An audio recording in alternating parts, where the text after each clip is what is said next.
ఈ దొరసానమ్మ చేసే అకృత్యాల్లో భాగం ఏంటంటే, ఈ పెద్దమ్మ తల్లి గుడి ఏరియాలోనే మనం ఎక్కడైతే ఫైట్ చేసామో, ఎక్కడైతే మొన్నంతా పోరాటం చేసి మా గుడి మాకు కావాలి, మా స్థలం మాకు ఇవ్వండి అని అడిగినప్పుడు ఈవిడికి రిప్రజెంటేషన్ కూడా ఇవ్వడం జరిగింది, నగర మేయర్ కాబట్టి.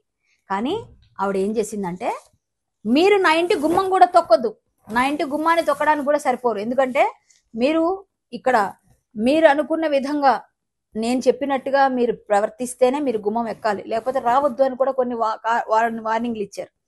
ఆవిడ పెద్దమ్మ తల్లి గుడికి సహాయం చేయదు, కానీ 1500 గజాలు మాత్రం 1993 నుంచి ఇక్కడ మేము రెసిడెంట్ గా ఉన్నాం, ఇక్కడే ఉన్నాం, కాబట్టి మీరు మాకు రెగ్యులరైజేషన్ చేయాలి. 2023లో రెగ్యులరైజ్ చేయించుకున్నారు. ఎలా చేశారండి ఆవిడకి రెగ్యులరైజ్? 1993 నుంచి ఉంటే చేసేస్తారా? ఈ పెద్దమ్మ తల్లి గుడి కూడా ఎన్నో ఒక 70-80 సంవత్సరాల నుంచి ఉంది కదా, ఎన్నో ఏళ్ల నుంచి ఉంది కదా. మరి అలాంటప్పుడు పెద్దమ్మ తల్లి గుడికి కూడా మీరు ఎందుకు ఇయ్యరు ప్లేసు అని మేము క్వశ్చన్ చేసినప్పుడు ఈ విషయం బయటకు వచ్చింది మాకు. అంటే ఆ గుడి గురించి మేము ప్రయత్నం చేస్తుంటేనే ఈ దొరసానమ్మ విషయాలన్నీ బయటకు వచ్చినప్పుడు 1500 గజాలు గవర్నమెంట్, బీఆర్ఎస్ గవర్నమెంట్ ఎలా రెగ్యులరైజ్ చేసింది 2023లో. ఈవిడేమైనా ఫ్రీడమ్ ఫైటరా? వీళ్ళ ఫాదర్ ఏమైనా ఫ్రీడమ్ ఫైటరా? వీళ్ళ తాతగారు ఏమైనా ఫ్రీడమ్ ఫైటరా? పోను ఒకవేళ తాతగారి సంగతి నాకు తెలియదు, పక్కన పెడదాం, ఆయన ఉండున్నారు ఉండకపోతే పక్కన పెడదాం, వీళ్ళిద్దరి సంగతి ఏంటండి? వీళ్ళకి ఎందుకు 1500 గజాలు ఎంతకి ఇచ్చారండి? గజం 350 రూపాయలు. ఇక్కడ చూస్తే 350 రూపాయలు ఉంది ఈ డాక్యుమెంట్ లో. 350 రూపాయలు చెప్పిన గజాన్ని పొందడానికి చాలా పేద స్థితిలో ఉన్న ఈ దొరసానికి మన గవర్నమెంట్ 2023లో కట్టబెట్టారు. అంటే 1996 నుంచి మేము ఇక్కడ రెసిడెంట్ గా ఉన్నాం, ఈ ఏరియా అంతా మాదే అని ఆవిడ తెచ్చుకోవచ్చు, ఎందుకంటే నాదే రాజ్యం, నేనే మేయర్ అనుకుని ఆవిడకి ఇచ్చేస్తారా? అంటే అలాంటి వాళ్ళకైతే మీరు 350 చొప్పున ఇస్తారు. పెద్దమ్మ తల్లి గుడికి మాత్రం మేము మాట్లాడితే ఇప్పటిదాకా మాట్లాడరా? అదే ఏరియాలో ఉంటుంది కదా, మరి ఇది ఎందుకు స్వాధీనం చేసుకోవట్లేదు మీరు ప్రభుత్వం? మరి ఇప్పుడు మీరు ఎందుకు స్వాధీనం చేసుకోవట్లేదు? ఈ 1500 గజాలు ఎందుకు తీసుకోవట్లేదు? మీరు వెనక్కి తీసుకోండి. ఈ ఎఫ్ఐఆర్ ఆవిడ మీద అయింది కదా, ఇంకా చాలా చాలా విషయాలు చెప్తాను, ఇది ఒక్కటే కాదు, తర్వాత చెప్తాను. ఇంకా ఇప్పుడు ముందు ఇది చేయండి ఫస్ట్. ఈ ఎఫ్ఐఆర్ చూసి ఈ ఎఫ్ఐఆర్ లో భాగంగా ఎన్నైతే ఉన్నాయి ఇవన్నీ కూడా ఎలిగేషన్స్, మీరు ఎందుకు ఆవిడ మీద యాక్షన్ తీసుకోవట్లేదు గవర్నమెంట్? అంటే మీరు పదవిలో ఉంటే ఏ పని చేసినా చెల్లుతుంది, సామాన్యులకైతే మాత్రం మేము గుడి కోసం మేము ఫైట్ చేస్తుంటే మా మీద ముందు రోజే వచ్చి అరెస్ట్ చేసి మమ్మల్ని హౌస్ అరెస్టులు చేస్తారు, లేకపోతే మమ్మల్ని కొన్ని వందల మంది పోలీసులు మా కోసం కాపలా కాస్తారు. ఇన్ని జరుగుతూ ఉంటాయి. ఈ మేయర్తో మాత్రం మీరు మాట్లాడి గట్టిగా వెనక్కి తీసుకోలేరా? ఇంత పేద మేయర్. అంతేకాకుండా ఈ దొరసానమ్మ అనుచరులందరూ ఏం చేస్తారంటే, ఒక 10 మంది ఉంటారు.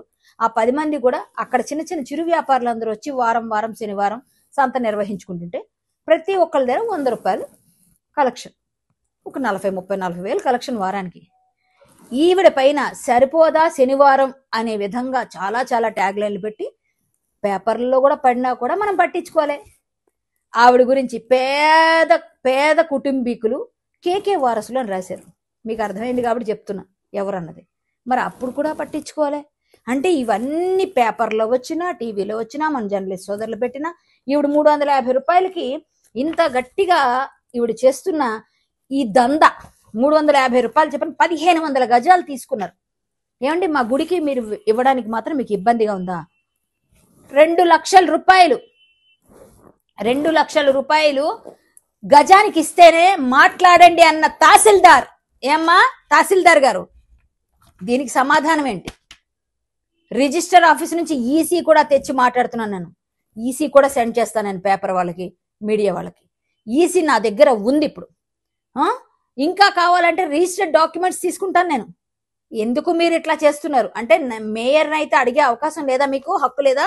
సామాన్యుల మీద మీ ప్రతాపం చూపిస్తారా? ఇమ్మీడియట్ గా యాక్షన్ కావాలి, లేకపోతే లీగల్ ఫైట్ చేస్తాను నేను లీగల్ గా కూడా ప్రొసీడింగ్స్ చేస్తా. మీరు ఇమ్మీడియట్ గా ఆవిడ మీద జరిగిన ఈ జయమ్మ అనే ఎన్ఆర్ఐ వేసిన ఎఫ్ఐఆర్ పైన, అలాగే ఈ 350 రూపాయల గజం పైన మీరు చేసినది కూడా ఇమ్మీడియట్ గా యాక్షన్ తీసుకోకపోతే లీగల్ ఫైట్ చేస్తాను. కరాటే కళ్యాణి ఎప్పుడు నిజం వైపే నిలబడుతుంది. మీరు చేసింది అదర్ విత్ ప్రూఫ్స్ ఉన్నాయి. ఈ ప్రూఫ్స్ మొన్ననే నేను పెద్దమ్మ తల్లి గుడి విషయంలోనే ఆ రోజే నేను బయట పెట్టాను.